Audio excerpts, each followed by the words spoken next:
যদি করতে চাও জবান দিয়া কখনো মিথ্যা কথা বলা যাবে না।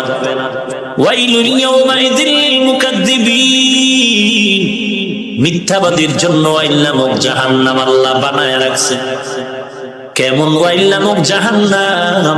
ফাওয়াইলুল লিল মুসাল্লিন, যারা মানুষকে দেখায় নামাজ পড়ে তাদের জন্য ওয়াইল নামক জাহান্নাম।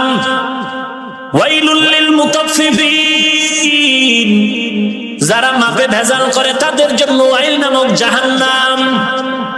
ওয়াইলুল লিকুল্লি হুমাযাতিল লুমাযা, যারা মানুষের গীবত শিকায়ত করে তাদের জন্য ওয়াইল নামক জাহান্নাম।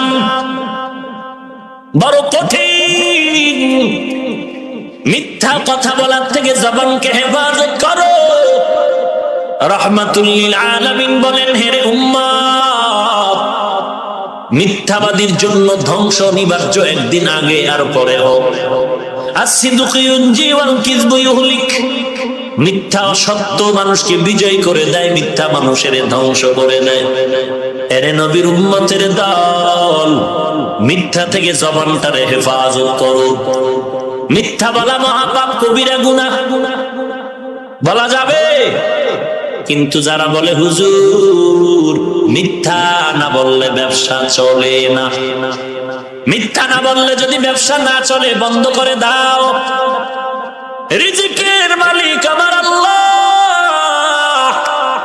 মিথ্যাবাদীরা এই দোকানের সাইনবোর্ড লাগায়, বিক্রি করা মাল ফেরত নেওয়া হয় না। মদিনার স্লোগান হলো উম্মত, দোকানে সাইনবোর্ড লাগায় দাও, অবশ্যই বিক্রি করা মাল ফেরত নেওয়া হয়। কেউ যদি ফেরত নিতে চায় দিয়া দাও, আর ওই মালটা ফেরত দেওয়ার কারণে আল্লাহর পথে দান করলে যেই সওয়াব, ওই সওয়াব আমলনামায় জমা